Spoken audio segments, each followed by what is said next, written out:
Agora, o que é mais cobrado em cirurgia no PSU de Minas Gerais com o Dr. Fernando Queiroz. Dr. Fernando Queiroz, boa noite. Está aí com você, a sala é sua. Fernandão está no estúdio. Como é que tá aí, Eric? Boa noite, Sérgio. Boa noite, Thiago. Boa noite a todos que estão aqui nessa nossa live, todos aqueles que estão acompanhando, né, pelos nossos canais do YouTube. Meu nome é Fernando, sou coordenador do módulo de cirurgia geral. Eu vou apresentar para vocês aqui um pouquinho sobre a preparação para o PSU na cirurgia geral. Quais são os temas mais cobrados? A gente começa o estudo da prova do PSU por entender a formatação da prova, né, o estilo da prova. Ela é uma prova baseada em caso clínico. Não é comum de se perguntar o diagnóstico e a conduta, mas é necessário que eu faça esse raciocínio. As perguntas, na grande maioria das vezes, elas são conceituais e é muito frequente envolver interpretação de imagem. É um exame de endoscopia, é um exame radiológico, né? É uma lesão dermatológica, tem uma fotografia. É muito comum a gente ver imagens no PSU. Então a questão típica é dessa forma, um caso clínico que me contextualiza, né, um diagnóstico, uma conduta, né, no caso aqui um carcinoma gástrico, eu tenho uma imagem de uma endoscopia, e ele vai me trazer 4 afirmativas conceituais. Uma outra coisa, a prova do PSU varia muito. Aqui ele está me pedindo errado, ora ele me pede certo. Então a gente precisa ter atenção, porque varia. Não é como outros concursos que sempre te pede o certo. Aqui ele varia muito, né? Às vezes te pede o errado. Quais são os temas mais comuns no PSU, então?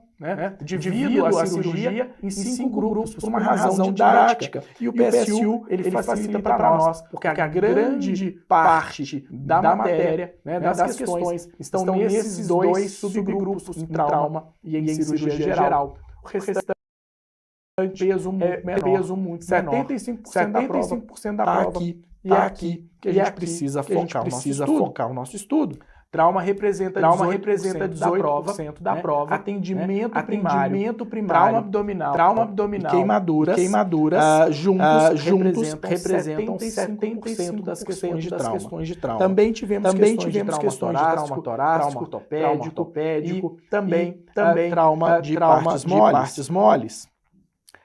No grupo cirurgia geral, peso 55% da prova está aqui. E a maior parte das questões, 78% das questões, estão em pré-operatório, pós-operatório e cirurgia ambulatorial, né, principalmente as neoplasias de pele e também a conhecimento sobre os anestésicos locais. Né? Se eu focar meu estudo nesses 3 tópicos, eu vou pegar aí quase metade da prova só com esses 3 tópicos. Cicatrização, resposta orgânica ao trauma, abdômen agudo, hemorragia digestiva, hérnias. A gente também teve questões aí nos últimos anos. E é o que é esperado que vá acontecer no ano que vem. Ou digo, no final desse ano, que as inscrições já estão por aí. Tivemos questões de pancreatite, de neoplasias gástricas, de divertículos esofágicos, colelitias, neoplasia coloretal, doença inflamatória intestinal, mas esse grupo, né, o grupo das doenças do aparelho digestivo, não é de tanta importância assim, né? 10% da prova está aqui nesse grupo, né? 70% nesses 3 primeiros. Especialidades também não é um tema muito frequente, mas eu chamo a atenção para a cabeça e pescoço, né? Especialmente nódulos tireoidianos e hiperparatireoidismo. Se eu tiver que estudar alguma coisa de especialidade cirúrgica, eu vou estudar tireoide e paratireoides, porque juntas elas representam 60% das questões das especialidades, né? E são temas relativamente mais simples do que a cirurgia vascular e a cirurgia torácica. E, por fim, a gente teve aí questões daquele grande grupo que eu chamo de outros temas. São temas que não existe uma real relação entre eles, são temas raros, são pouco comuns, é até muito difícil eu dizer, estude isso, estude aquilo, né?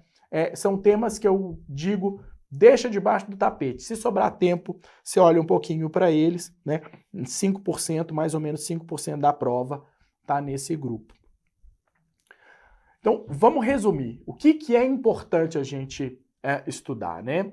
Se eu pegar esses 10 temas mais comuns, pré e pós-operatório, cirurgia ambulatorial, atendimento primário ao politraumatizado, trauma abdominal, pancreatites, neoplasia de estômago, divertículos esofágicos, nódulos tireoidianos e hiperparatiroidismo, esses 10 temas são 70% da prova. E se eu estender um pouquinho, pegar todos os temas da cirurgia geral, todos os temas de trauma e aqueles mesmos que eu já falei da cirurgia digestiva e da cabeça e pescoço, né? O que são 18 temas, se eu saio de 10 para 18 temas, eu saio dos 70% para 90% da prova. Então eu tenho 18 assuntos a serem estudados para eu garantir 90% da prova do PSU. Então eu acho que é uma prova que é, de certa forma, mais fácil da gente estudar, por causa de tudo isso que eu trouxe para vocês aqui nessa noite, né?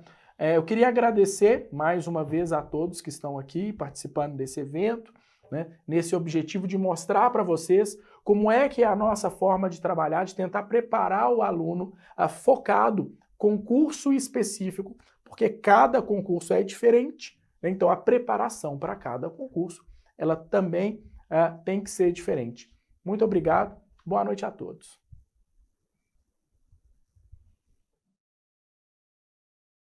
Muito obrigado por essa aula. A gente sabe que a gente tem um tempo corrido aqui, né? Que as coisas vão acontecendo. Enfim, vou mostrar agora para vocês. Vamos passar aqui, vou dividir mais uma tela aqui com vocês, minha gente, para a gente poder já passar a bola.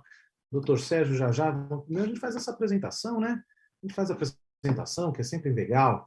Enfim, doutor Sérgio agora, doutor Sérgio Canabrava vai falar para a gente o que é mais cobrado em preventiva no PSU. Doutor Sérgio, se você estiver aí, se tiver apostos aí, a gente já pode começar, enfim, tá aí a bola está na sua mão, podendo dar início aí à sua apresentação. Tiagão, você vê que aqui a troca é rápida, né? Você vê que ó, Tiago já foi o Fernandão, já entrei, já saí lá da outra parte do medial, já vim aqui para o estúdio, o trem aqui funciona. Pessoal, mais uma vez, muito obrigado. Já né? Tá show aí, Tiagão? O áudio tá bom? Tá funcionando dessa vez? Peraí, tá show, eu só não tô te enxergando aqui, eu não sei se o seu vídeo tá ligado. O áudio tá bom, o áudio voltou para mim. Vê se no YouTube tá ok, se eu tô aparecendo, mas eu começar a aula. Aparecendo no YouTube, pessoal? Deixa eu conferir aqui. Como é que tá aí no YouTube? Tá sim, tô me vendo aqui no YouTube aqui. Tá. Pessoal, então mais uma vez muito obrigado pelo segundo dia, né, dessa Power Week com esses 10 principais cursos regionais do Brasil. Nós estamos nesse primeiro momento aí no PSU de Minas Gerais, que foi onde tudo começou em 2017. Tivemos a honra de ter aí o professor Fernando falando de cirurgia. Então hoje eu vou falar da parte de preventiva, o que mais cai em preventiva. Então quem vem fazer o PSU de Minas Gerais, quem vai começar a estudar em 2022 ou vai fazer a prova em 2023, precisa ver essa aula. Essa aula é de suma importância porque eu trago para você esta tabela e eu discuto o que é mais importante. Pessoal, nessa tabela você vai observar aqui comigo que saúde do trabalhador é o tópico mais importante. Sérgio, mas isso não cai em praticamente nenhum lugar do Brasil. Eu sei, praticamente nenhum lugar do Brasil. Talvez só a Unicamp, que dá uma importância ainda para a saúde do trabalhador. O resto, pessoal, CESDF, SUS Bahia, AMP, ANRIGS, SURSE, CESPE, CES Goiás, CES Rio de Janeiro, praticamente não cai quase nada de saúde do trabalhador. Então daí a importância dos nossos cursos regionais e por isso que a gente aprova tanto no PSU, tem uma taxa tão alta de aprovação e temos a certeza que vamos ajudar mais colegas aí nos regionais. Em segundo lugar está a SUS e a APS, tá? 5 a 6 questões, mas se eu desmembrar, porque em alguns concursos a gente não coloca SUS e APS junto, a gente coloca SUS como um módulo e APS como outro, né, atenção primária. Depois vem estudos epidemiológicos, depois coeficientes e taxas, vigilância epidemiológica e declaração de óbito, normalmente sempre uma questão. Então isso aqui é o que é a prova de preventiva do PSU. Vamos entrar aqui, dentro do saúde do trabalhador, o que você precisa saber. Tem muita questão de CAT, que vai perguntar lá para você, vai te dar um caso clínico de um acidente de trabalho e vai falar quando ou quem que emite a CAT. Se você tem que, por exemplo, enviar uma das vias da CAT para a Justiça do Trabalho, a gente sabe que não tem, porque é pegadinha. Se um trabalhador, por exemplo, concursado público tem que emitir CAT, não tem. Se um autônomo tem que emitir CAT, não tem. Ah, Sérgio, mas o que é notificar o SINAM? Aí é um ponto importante que eu vou dar uma paradinha aqui, que eu vou colocar Sistema Nacional de Agravos de Notificação, que é o SINAM. Muita gente, só de você ver isso aqui já vale a pena para você ter visto nessa aula hoje. Muita gente confunde CAT com SINAM, são coisas diferentes. O SINAM é aquele mesmo que você notifica um caso de Covid, por exemplo, um caso de dengue, por exemplo. No SINAM, alguns acidentes de trabalho mais graves, como por exemplo morte, mutilação, crianças, mesmo que a pessoa seja um trabalhador autônomo, que não seja ligado à iniciativa privada, que não contribua com o INSS, ele tem que ser notificado com o SINAM. Isso é diferente. Já a CAT é somente o da carteira, só quem tem carteira assinada. Então, esse é um ponto interessante e importante. Então, aqui a gente entra em CATs e autônomos, que foi esse ponto. Doenças ocupacionais, aí você tem que saber, burnout, LER, eles adoram, as pneumoconioses, silicose, asbestose, são pontos que ao longo de 2022 eu vou te pedir para estudar, seja você estiver matriculado com a gente ou não, porque aquilo que a gente falou, esse curso é para você saber como você vai se preparar para esses concursos, e o primeiro aí é o PSU, perícia do INSS e etc. Então aqui um exemplo clássico de uma questão, que é uma questão que traz aí pra gente um caso clínico. Eu não vou discutir muito essa questão, porque hoje não é dia de discutir questão, é para mostrar para você o que você tem que estudar no PSU, nas determinadas matérias. Então, é uma típica questão das pegadinhas. Porque aqui, gente, colocando a mão aqui, é um gerente de banco que foi viajar no Natal na cidade dele e aí teve um acidente, teve esse assalto ali nesse posto de gasolina. E só que ele colocou a pegadinha que o estabelecimento é cliente do banco. Então ele queria te induzir a, será que você foi ali viajar de trabalho ou você foi primeiro atender aquele cliente de banco? E aí te pergunto o que você tinha que fazer, se você emitiria uma CAT, se não emitiria uma CAT, se você notificaria ao SINAM. Então esse é um exemplo típico das questões do PSU, essas questões de saúde do trabalhador, emissão de CAT, são questões, eu vou colocar aqui, ó, do mal, tá bom? Então exemplo típico. Vamos seguir, SUS. Aí SUS está dentro do SUSão clássico.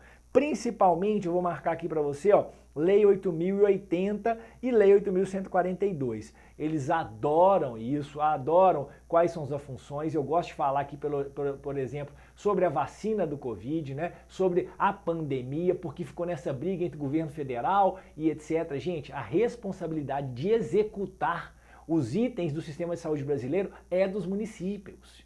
Então isso está na lei. Então se o pessoal, mas era o governo federal que tinha que executar, não, é a ponta, o governo federal planeja. Então se a gente seguisse a lei, estaria tudo direitinho nessa época de pandemia, tá bom? Financiamento do SUS, a gente tem que saber de um programa que é o Previne, que ele é novo, que foi colocado aí em 2019 para 2020, que tem uma palavra que se chama captação ponderada, tá bom? Lembra disso.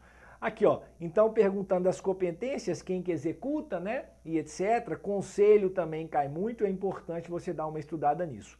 Na parte de APS vem aumentando muito desde 2019. Se você pega questões de 2019 para trás, não tem praticamente nada de PNAB, de níveis de prevenção, método clínico centrado na pessoa, composição de estratégia de saúde da família, atributos da APS, aí ecomapa, genograma, que são a parte de abordagem familiar. Então são pontos que estão aumentando para você que vai estudar 2022 ou 2023 e quem vai fazer o intensivão aqui do final do ano é de suma importância. Entrando em estudos epidemiológicos, 3 a 4, sendo que esses 3 a 4 são 40% de cálculo, seja risco relativo, seja odds ratio, seja NNT, tá? Número necessário para tratamento.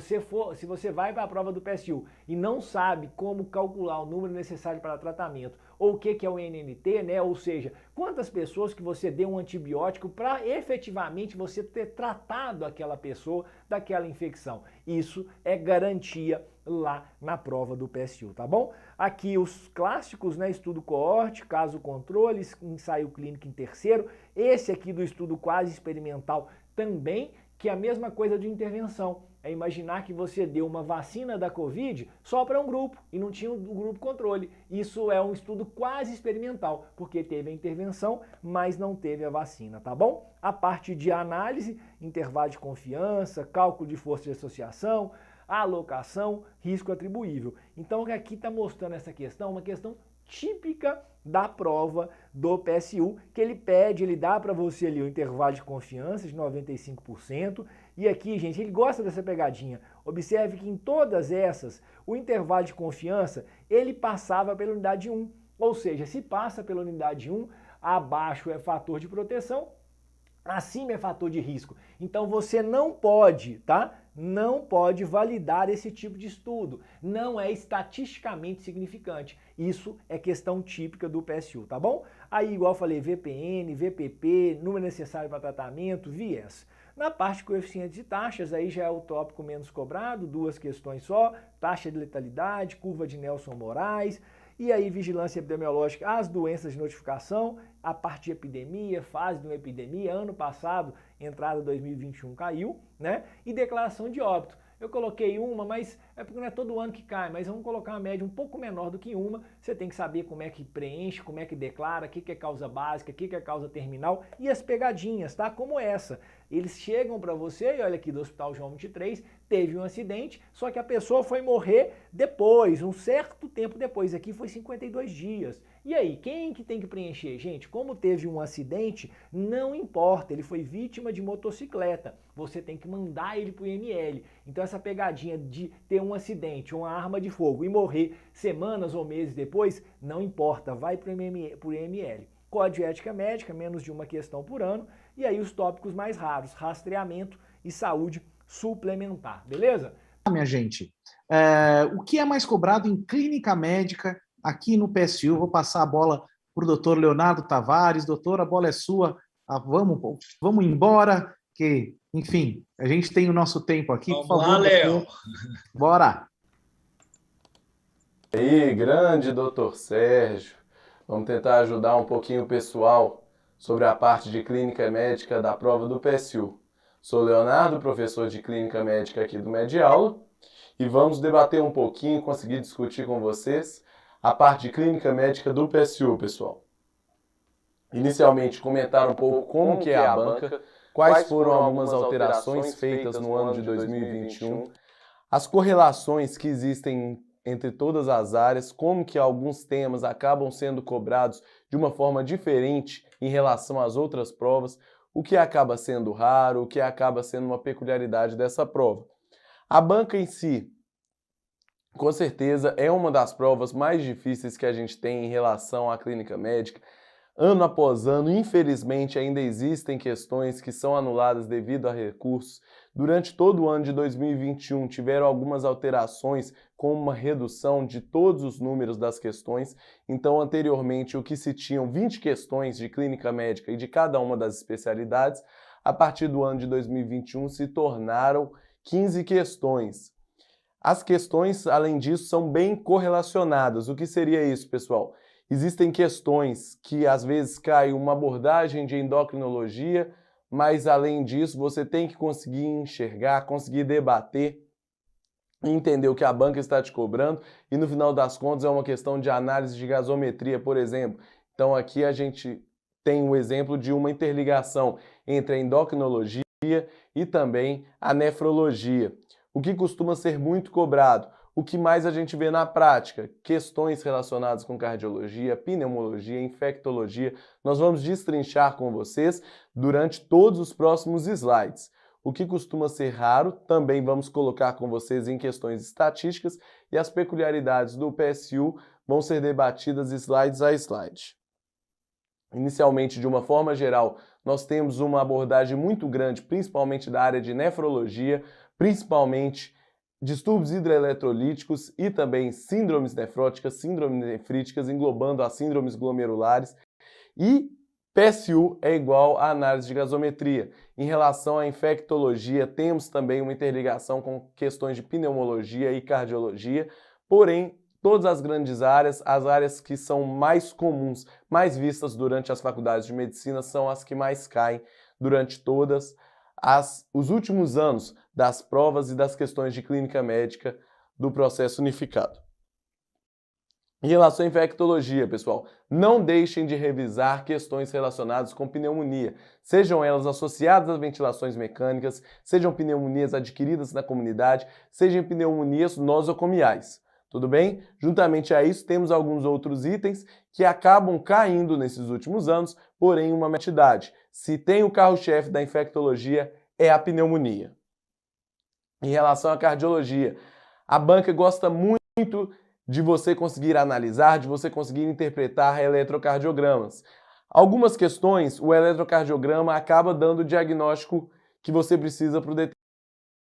Porém, pode ser um algo a mais. Se você tem esse conhecimento de eletrocardiograma, você vai conseguir tirar um pouquinho das suas dúvidas em relação a um diagnóstico A juntamente com um diagnóstico B. A partir de então, você consegue ter mais certeza ao marcar aquele tipo de questão.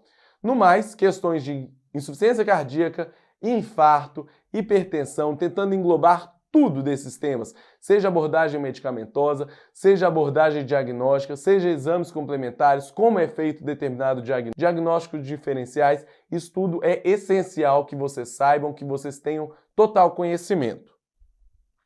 Gastroenterologia, outra área muito cobrada no PSU. Atenção para todos os alunos, colangite biliar primária, aquela mulher com fadiga, prurido e, em alguns casos, icterícia.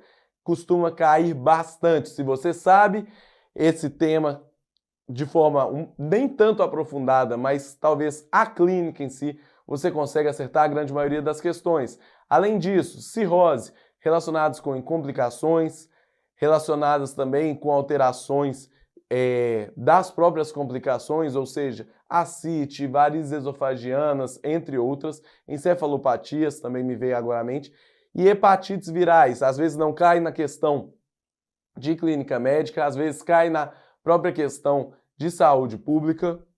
É interessante que vocês tenham em mente que esses são temas muito cobrados, muito abordados pela banca do PSU.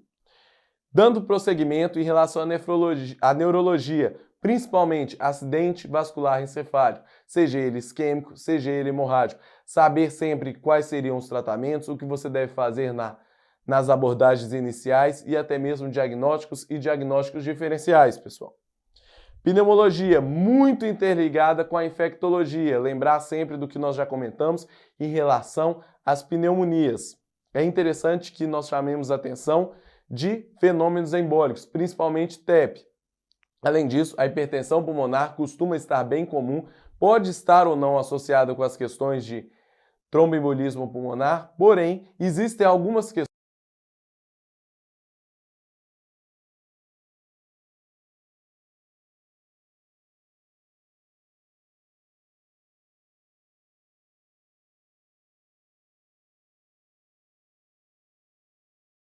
pulmonar em relação além de patologias, grande tecnologia. Por quê? A partir do momento que você tem uma questão, tem uma abordagem de um paciente de diabetes, de uma complicação de diabetes, na grande maioria das vezes, a cetoacidose diabética, nós temos um leque muito grande para conseguir destrinchar outros determinados temas que estarão correlacionados com esse que nós comentamos com você inicialmente. Então não esqueçam, diabetes mellitus, suas complicações, principalmente cetoacidose diabética e questões relacionadas com tireoide, seja em relação a diagnósticos de abordagem hormonal, seja relacionados com câncer de tireoide, seja relacionados com nodulações tireoidianas, isso tudo em relação aos rastreios também é muito interessante que vocês dominem para a prova do PSU. Hematologia, pessoal, todo ano acaba caindo uma questão de anemia. Nesse último ano em que houve uma redução das questões, acabou. Porém, todo ano cai uma questão sobre hematologia, principalmente relacionada com anemia. Seja um ano uma anemia carencial, seja outro ano uma anemia hemolítica, seja outro ano uma anemia relacionada com alguma patologia imune, seja outro ano uma anemia concomitante a alguma doença crônica. Isso tudo é sempre interessante que você consiga distinguir qual é o perfil daquela anemia. Se o paciente tem uma doença secundária, aquela doença pode estar relacionada, pode estar desencadeando a um fato de anemia. Isso tudo é essencial também que você tenha uma abordagem, um conhecimento, principalmente da subespecialidade da hematologia, para realizar a prova do PSU. Reumatologia. Eles deixam um pouquinho mais de lado, seja devido ao fato de ser uma área um pouco mais nova, digamos assim, seja uma área que, infelizmente, a grande maioria das pessoas não tem um domínio técnico e teórico tão grande. Então, algumas questões podem estar sujeitas a atualizações, novos guidelines e até mesmo recursos. Não é isso que a banca espera, não é isso que a banca quer a partir do momento que ela realiza um tipo de questão. Porém, o que é essencial é que a gente coloque para vocês. Arterite temporal, ou seja, pegar uma forma geral as vasculites, até mesmo presença de colagenose, seja um ano cobrando uma esclerodermia, seja um ano cobrando um lúpus. Recentemente, lúpus não vem caindo nos últimos 5 anos da prova do PSU. Além disso, presença de doenças inflamatórias, temos o exemplo da gota. Nefrologia acaba sendo um dos carros-chefes da prova do PSU. Distúrbios hidroeletrolíticos, pessoal, hiponatremia, saibam tudo de hiponatremia, manejo terapêutico, etiologias, classificações, como que você vai fazer naquela primeira hora, vai fazer o salgadão, a solução NaCl a 3%, você consegue repor apenas a 0,9%, você tem nessa hiponatremia, conseguir classificar, é um paciente hipovolêmico, é um paciente que tem alteração de osmolaridade, é um paciente hipervolêmico, você vai utilizar algum tipo de medida, digamos assim, não farmacológica, ou seja, restrição hídrica, uso de diuréticos, isso tudo é essencial. Fórmulas matemáticas. PSU, todo ano cai fórmulas matemáticas. Então, PCO2 corrigida, você tem que saber a fórmula. A fórmula de anion gap, você tem que saber também. Além disso, avaliações de gasometria. Eu costumo brincar com todos os alunos. A prova do PSU de clínica médica deveria se chamar gasometria arterial. Ou seja, todo ano nós temos certeza que vai cair uma questão em relação a isso. Você tem que dominar, conseguir entender o que é uma acidose, o que é uma acidose de origem respiratória, de origem metabólica, se é uma alcalose. A partir de então, tem um distúrbio compensado? Tem um distúrbio misto? Isso é essencial e primordial para você acertar e ser um diferencial para você em relação aos seus concorrentes. Doença renal crônica, além disso, alterações da parte tubulo-intersticial, alterações, por exemplo, necrose tubular aguda, necrose intersticial aguda, nós colocamos algumas palavras-chave que a partir do momento que você consegue identificá-las no enunciado, você sabe que a banca quer que você pense em determinado diagnóstico. E a partir de então, você acaba gabaritando a questão e sendo um diferencial para você em relação aos seus concorrentes. O que acaba ficando um pouco mais raro seriam algumas subespecialidades que talvez não estão tão relacionadas com a clínica médica. Por exemplo, otorrino. Sempre lembrar em relação a rinossinusites, infecções de via aérea superior. Nós temos também, desde do ano de 2020 para cá, não tivemos questões sobre Covid. Então, pensem bem, pessoal, pode ser algo que venha a cair nesses próximos anos, questões relacionadas com Covid. Talvez não questões polêmicas, porém, de acordo com a data da prova, tendo atualizações, tendo alguns guidelines, eles podem cobrar algo mais específico. Mas fiquem atentos que nós vamos colocando todas essas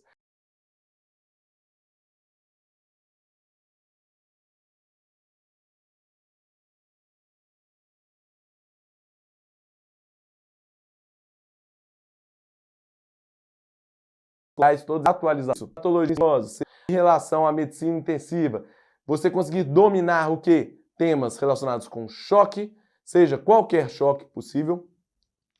E além disso, presença de critérios infecciosos, você entender quando pensar em sepsis, ter em mente o que é o quicksilver, quando utilizar o Quick Solfa, além disso, saber o Score Solfa de uma forma geral. Era isso, pessoal. Espero que tenha aproveitado um pouquinho. Volto com você, Sérgio. Ah, quem voltou o Sérgio não foi o Sérgio, quem voltou foi eu aqui, doutor. Voltei também. O Sérgio está aí, ó. Também voltamos junto, né, doutor Sérgio?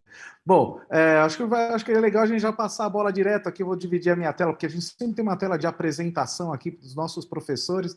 Eu já vou mandar essa direto aqui para o nosso professor aqui, o doutor José Maria, que vai falar para a gente. Nós temos que falar, Tiagão, porque o homem é o coordenador aí da pediatria, né? Está com uma equipe nova aí que entrou esse ano, para 2022.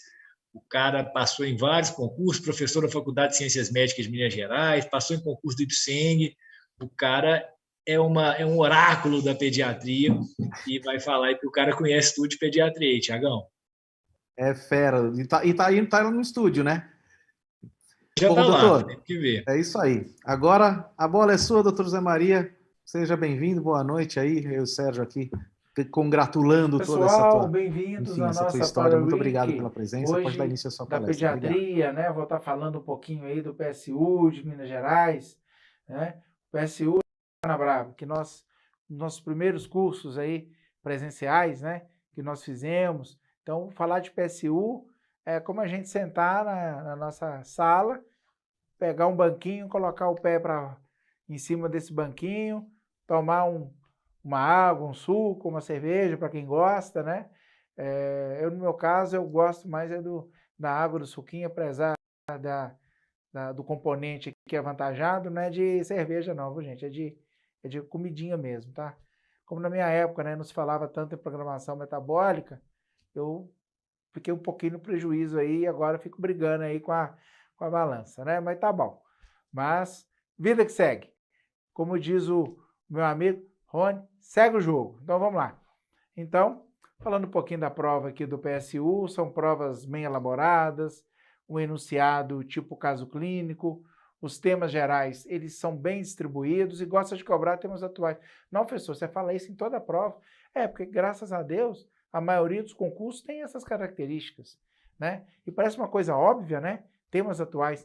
Mas vocês vão ter a surpresa que não são todos os concursos, não. Tem um concurso aqui que eu vou para vocês aqui com uma característica peculiar. Surpresa, tá? Surpresa. Então, vamos lá.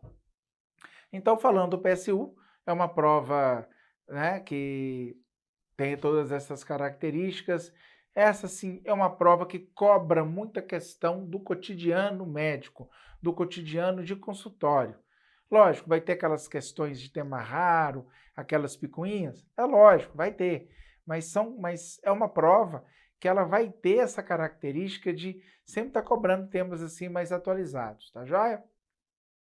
Então, eu gosto muito particularmente dessa prova. É uma prova que o grupo de aula estudou muito ela, então assim, tem vários anos que nós já fazemos o nosso curso presencial. Então, transformar isso nesse plano regional para a gente, que já trabalha no PSU aí, foi assim, bem mais tranquilo do que você fazer uma análise de um concurso que você não tem o costume, né? Então, vamos dando sequência aqui.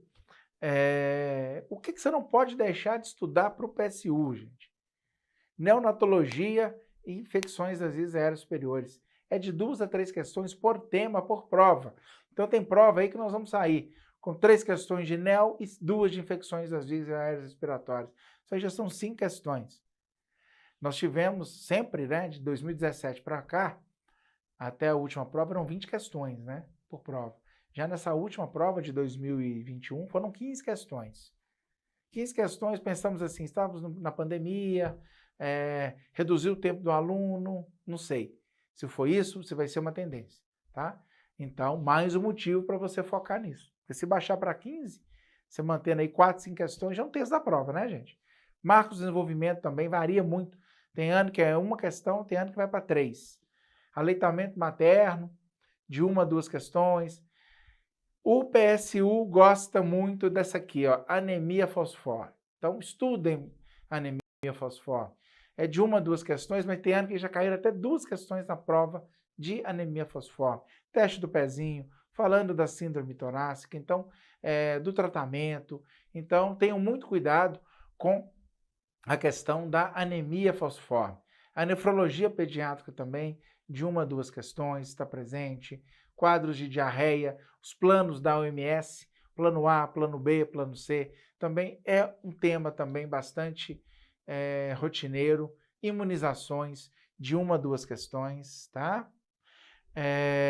Doenças exantemáticas, sempre tem uma questãozinha ou outra. Gastroped também, questões de psiquiatria, onco, acidentes domésticos, cirurgia pediátrica, e já tem uma menor incidência.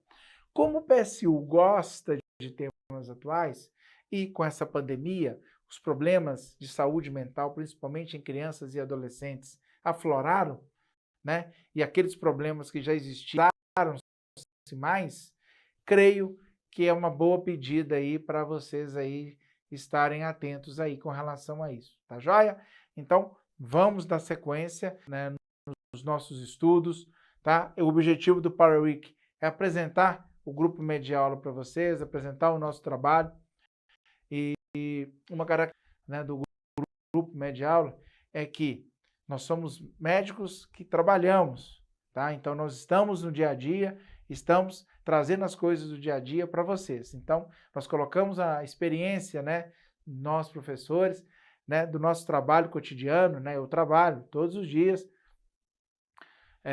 graças a Deus, né? Não tem faltado trabalho para a gente, e a gente está colocando isso à disposição de vocês. Então, fica mais fácil para a gente fazer uma interpretação de uma questão. E o PSU, eu gosto da prova do PSU, que ele traz essa questão do nosso dia a dia.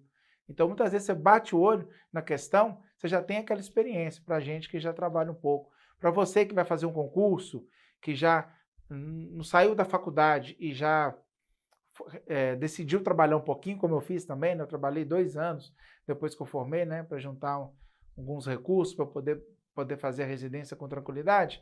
É uma prova que vai te ajudar bastante nisso. Questões do dia a dia, questões que você vive, pessoal. Dando sequência, de infecções das vias aéreas superiores, o que o PSU gosta de cobrar? Pneumonia bacteriana, principalmente as pneumonias da comunidade. Pneumonia viral, interpretação radiológica, como é que é o raio-x de uma pneumonia viral? Como é que é uma pneumonia bacteriana? Crises de broncoespasmo, né? Que é muito interessante nós sabemos. Asma. Paciente de 3 anos, você pode falar que ele é asmático? Não, ele não pode fazer espirometria. Diagnóstico de asma com espirometria. Então, otites, as tuberculoses, bronquiolites, as pneumonias atípicas, com muita sintomatologia e pouca alteração radiológica, ou muita alteração radiológica com poucos, é o caso de pneumonias atípicas. Questão do resfriado e questões relacionadas à sinusite. Esses são os tópicos principais de infecções das vias aéreas superiores que o Mediaula está trazendo para vocês aos grupos, tá? Prioritários aí da prova do PSU de Minas Gerais, tá joia? De vez em quando dá uns trava-língua, né, rapaz? À noite, já depois do expediente, tem hora que dá uns trava-língua aí, vocês desculpem a gente aí, tá joia, turminha? E neonatologia, tem que saber sala de parto. As TORCHs, né? Toxoplasmose, sífilis, citomegalovírus, HIV, né? E questões relacionadas à icterícia. Essas são as características, esses são os pontos principais, esses são os pontos cruciais, os pontos nevrálgicos, tá? Com relação à prova da pediatria. Agora eu já vou encerrar para vocês, que o pessoal aqui da produção, o Thiago já está no meu pé aqui, falando que eu estou estourando o tempo, mas ele que pediatra fala muito. Pediatra gosta de conversar, viu, turma? Fica tranquilo, pediatra gosta de conversar. Quem for fazer pediatria, você pode estar preparado. Nós temos que abrir o falador, porque temos que falar tudo aí para as mães, conversar aí de uma maneira bem legal, de uma maneira bem lúdica. Um abraço, turminha. Um abraço, turminha. Professor Canabrava, não briga na brava, não briga comigo, Thiago, não briga comigo. Segue o jogo, turma. Segue o jogo, turma. Tchau, tchau.